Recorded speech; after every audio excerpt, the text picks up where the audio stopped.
Është koha e intervistës së ditës. Në minutat në vazhdim do të flasim për tatimin që Drejtoria për të ardhurat publike kërkon nga studentët dhe të punësuarit apo ish të punësuarit në Irak dhe Afganistan. Me mua në studio është drejtoresha e Drejtorisë për të ardhurat publike Елена Петрова. Добродојдовте, госпоѓа Петрова, во Алсат. Благодарам на поканата и на можноста да разговараме за оваа актуелна тема и секако на граѓаните да им овозможиме да слушнат точни и јасни информации околу овие отворени прашања. Еве од лани УЈП започна со наплата на даноци на остварени приходи во странство. Дали се работи за воведување на нов данок? Не, воопшто не се работи за воведување на нов данок, туку се работи за доследна примена на законско решение што постоело и до сега. Значи, оданочувањето на доходот или доходите што граѓаните ги остваруваат во странство е регулирано не само во постојниот закон за данокот на личен доход, туку и претходно во законот за персоналниот данок на доход, и тоа е генерално правило за оданочување во сите даночни юрисдикции. Значи, во било која држава, даночните резиденти на таа држава, таму во својата држава треба да ги оданочат, односно да го пријават целокупниот свој светски доход остварен и во земјата и во странство. И тој концепт, тоа правило е преточено и во нашата даночна регулатива. Значи, ние сега само доследно ја применуваме законската регулатива и ова законско правило. Ова работа се актуализираше по протестот на студентиве кои што работеа на Work and Travel.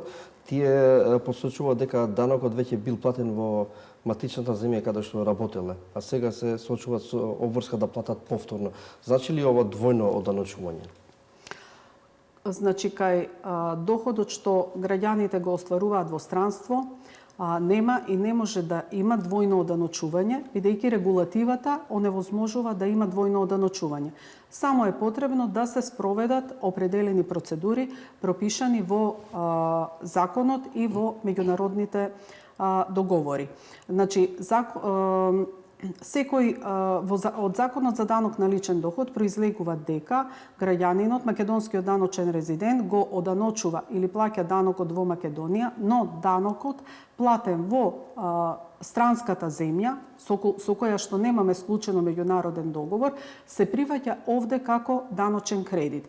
Исто така и со меѓународните договори точно се регулира во која земја треба да биде платен данокот и генералното правило е дека данокот не може да биде платен во двете земји, но мора да биде платен во една од земјите. Само, значи, за да се запази тоа правило и да нема ниту двојно оданочување, но ниту двојно ослободување, односно данокот да не биде платен никаде, мора да се спроведе определена процедура, односно граѓанинот за остварениот приход треба да поседува доказ, документ издаден од даночната администрација дека заплатениот данок во земјата во која што е оданочен. Како УЈП гарантира дека граѓаните немаат двојно да се оданочат? Токму ова регулатива, што ја споменав, и процедурата овозможува да не дојде до двојно оданочување. Значи, граѓаните треба, пред што платиле данок во странската земја, треба пред управата за јавни приходи да достават доказ за платениот данок во странство, за да може да им биде прифатен како даночен кредит. При тоа, имајќи во предвид, дека оваа активност на УЈП започна во поголем обем од некаде од октомври месец 2025 година. Ние во целиот овој процес дури им даваме поддршка и им помагаме на граѓаните. Значи, им оставивме простор да ги обезбедат потребните докази од странските даночни администрации во случаите кога имаат платен данок во тие земји, а на одредени категории граѓани дури и сами им помагаме, односно се обративме до странските даночни администрации за проверка на доказите што ни беа доставени од нивна страна. Дали студентите имаат унифицирана процедура за оданочување, тие што работеле на Work and Travel или? Значи, како ги препознавате како УЈП? Оваа активност што сега ја спроведува УЈП е поврзана со законска обврска на банките да доставуваат до УЈП податоци за приливи што ги остваруваат македонските граѓани од странство. Во тие приливи ние препознаваме видови на доход, например доход од плата и по други основи, а не можеме да препознаеме дали лицето е студент или не е студент. Да. Значи, откако во јавноста излегува информациите дека нели се оданочени студенти, ние ги за да можеме да ги препознаеме, едноставно направивме селекција на лица родени после 2000-та година, значи на возраст од некаде 25-26 години, кои би требало нели би можеле би можеле да бидат студенти и воспоставивме комуникација, значи тука се работи за 134 лица ги селектиравме и воспоставивме лична комуникација со сите тие лица преку регионалните дирекции на Управата за јавни приходи. Некаде околу 103 лица до сега имаат поминато во регионалните дирекции на УЈП, појаснета им е целата процедура, веќе дел од нив и имаат поднесено пресметки, а дел се нели во постапка на обезбедување на докази за данокот што го платиле во странство. Значи, процедурата и правилата се исти и за студентите и за сите други граѓани. Значи, кога се работи, да речеме, за доход остварен од работа, односно плата, правилата се исти, без оглед дали лицето е студент или... Има ли ревизија за веќе издадени решенија за студентите? Конкретно, значи, ние за студентите немаме издадено решение за оданочување. Целиот овој процес што го водиме сега започнува со известување на граѓаните. Значи, до сега граѓаните добиле само известување? Конкретно за 2025 година имаат добиено само известувања, а за 2020 година малку е понапреднат процесот и има и известување и даночни решенија. Но бидејќи ме прашавте за студентите, односно тие лица се појавија или такви прашања се појавија од лица кои што ги известивме за остварени доходи во 2025 година. Значи, ние најнапред ги известуваме граѓаните за кои што по обработката на податоците од банките и по вкрстувањето со податоците кои што ги има УЈП од поднесените даночни пријави на граѓаните, сме констатирале дека има отстапки, односно дека не се појавуваат во нашата база на податоци или во нашиот систем со поднесени пријави. Значи, со самото известување им даваме можност доброволно да се усогласат, самите да поднесат пријава, самите да си ги обезбедат доказите. Значи, се уште не сме дошли. Значи, сакате да кажете дека излегувате на пресред на студентите во овој случај? И на студентите и на сите други категории на граѓани најнапред им доставивме известувања и ги повикавме на доброволно усогласување. Дури тие процеси се уште се отворени и за 2025 година и за доходите остварени во 2020 година. Значи, еве, за 2025 година се уште е во тек генерирањето и доставата на годишните даночни пријави и сите лица, овие лица имаат можност и во процесот кога ќе ја добијат својата годишна даночна пријава, доколку во меѓувреме обезбедиле докази, во самата пријава да направат корекција и да ги прикачат доказите кои што ги обезбедиле од странската даночна управа. Значи, нашиот принцип на работа во овој случај не е директно да одиме со казни за неподнесени пресметки, со задолжувања, со присилна наплата, туку напротив со известување, со овозможување, давање период да се обезбедат докази, давање можност доброволно да биде исполнета законската обврска. Најгласни беа и поранешните работници од Авганистан и Ирак. И тие во протести тврдеа дека веќе плаќале данок и тука им барат повторна воја. Како со тие ќе се справи УЈП? Да, значи, определена категорија граѓани, нели, кои биле ангажирани во војни бази или војни мисии во Авганистан и Ирак, да, реагираат за платен данок во тие земји. Доказите што ги доставија, значи, не можат да се валидираат од страна на УЈП, бидејќи се издадени од компанија, потребни се докази од странски даночни администрации и токму на оваа категорија граѓани граѓани што доставија такви докази, ги земаме нели во предвид нивните укажувања дека данокот е платен во странските земји и токму на нив им излеговме во пресред. Значи за некаде 250 граѓани се преку Министерството за надворешни работи се обративме до странските даночни администрации, значи за да ни ги потврдат тие докази издадени од компаниите, односно да ни потврдат дека данокот е платен во тие земји. Дали сите приливи, госпоѓа Петрова, се оданочуваат од странство? Не. Не се оданочуваат сите приливи од странство. Значи, во приливите што граѓаните ги добиваат од странство има и приватни трансфери, како, например, семејна поддршка, позајмици, алиментации и други трансфери, кои што се на приватна основа и кои што не се оданочив доход.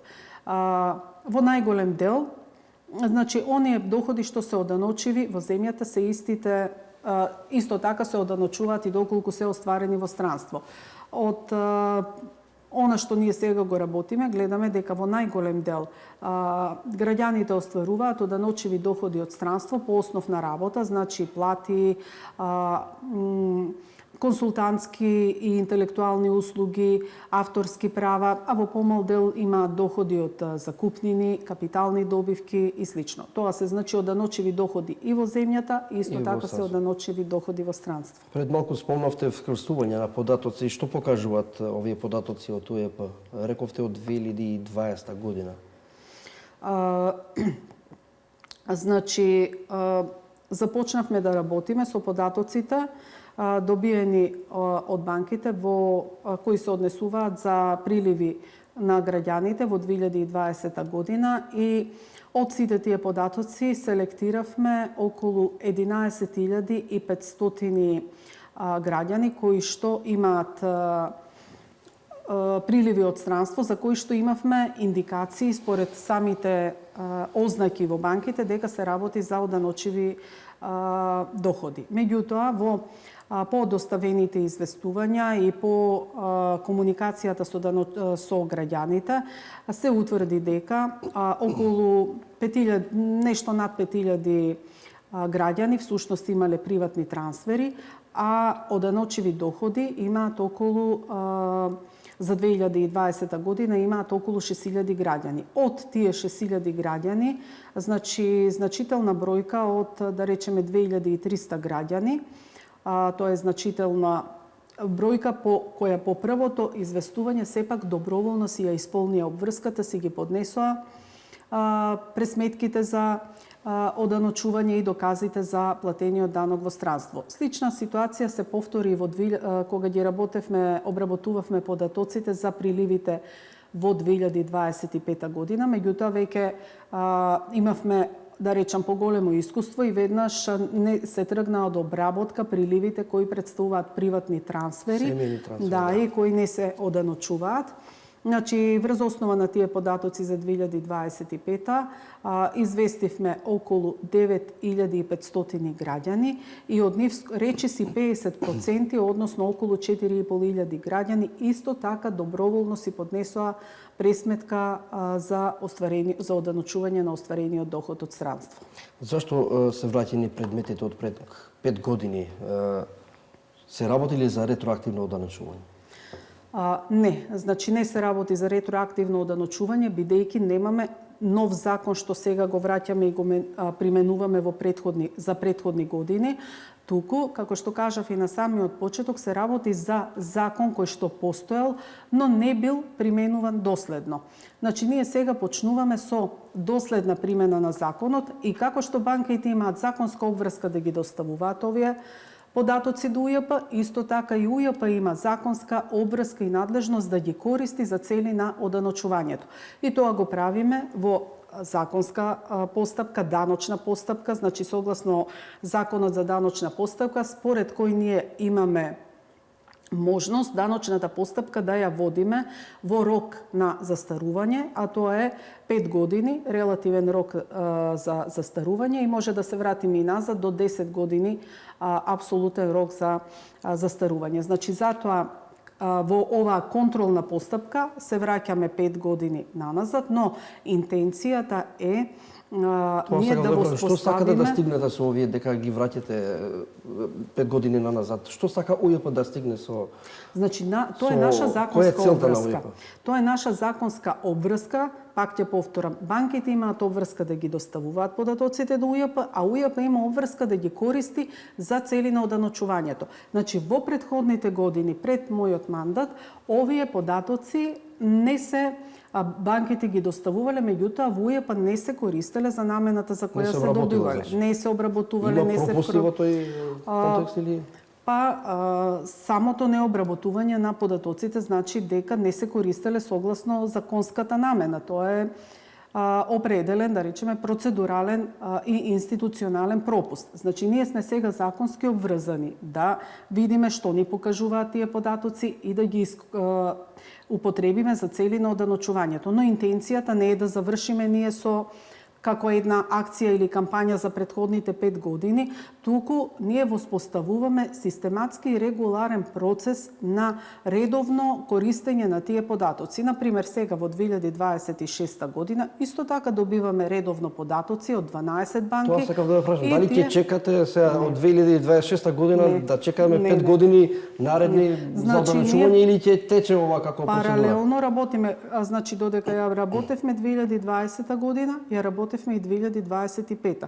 Сега веќе, сега сме во фаза на изготвување на годишните даночни пријави за 2025. Веднаш после тоа ќе започне обработката на податоците од 12 банки добиваме, податоците за 2026 и веднаш ќе тече процесот за 2026 година и понатаму, значи тоа ќе оди како софтверска обработка, значи интенцијата е понатаму што можеме побрзо да го вградиме како софтверски алгоритам, значи самиот софтвер да ги прави вкрстувањата на податоците од банките со пријавите од граѓаните и автоматски да им праќа нотификации доколку има определени разлики во она што го пријавуваат граѓаните и она што стигнува како податок од банките до УЈП. Госпоѓа Петрова, толку имаме време за ова интервју, се надеваме дека во наредните интервјуа ќе веќе граѓаните се запознаени со сите процедури и нема да доаѓаме во ваква ситуација да ги враќаме по 5 години назад сите овие процедури. Да, ако ги исполнуваме сите законски обврски, ако ги спроведуваме сите процеси, како што ни се пропишани во законите, нема да доаѓаме до вакви процеси кои што создаваат дополнителен административен товар и за УЈП и за даночните обврзници. Значи, само треба доследно да ги применуваме законите и со тоа да овозможиме оданочувањето да биде во еднакви услови за сите даночни обврзници. Ви благодарам многу за времето. Благодарам.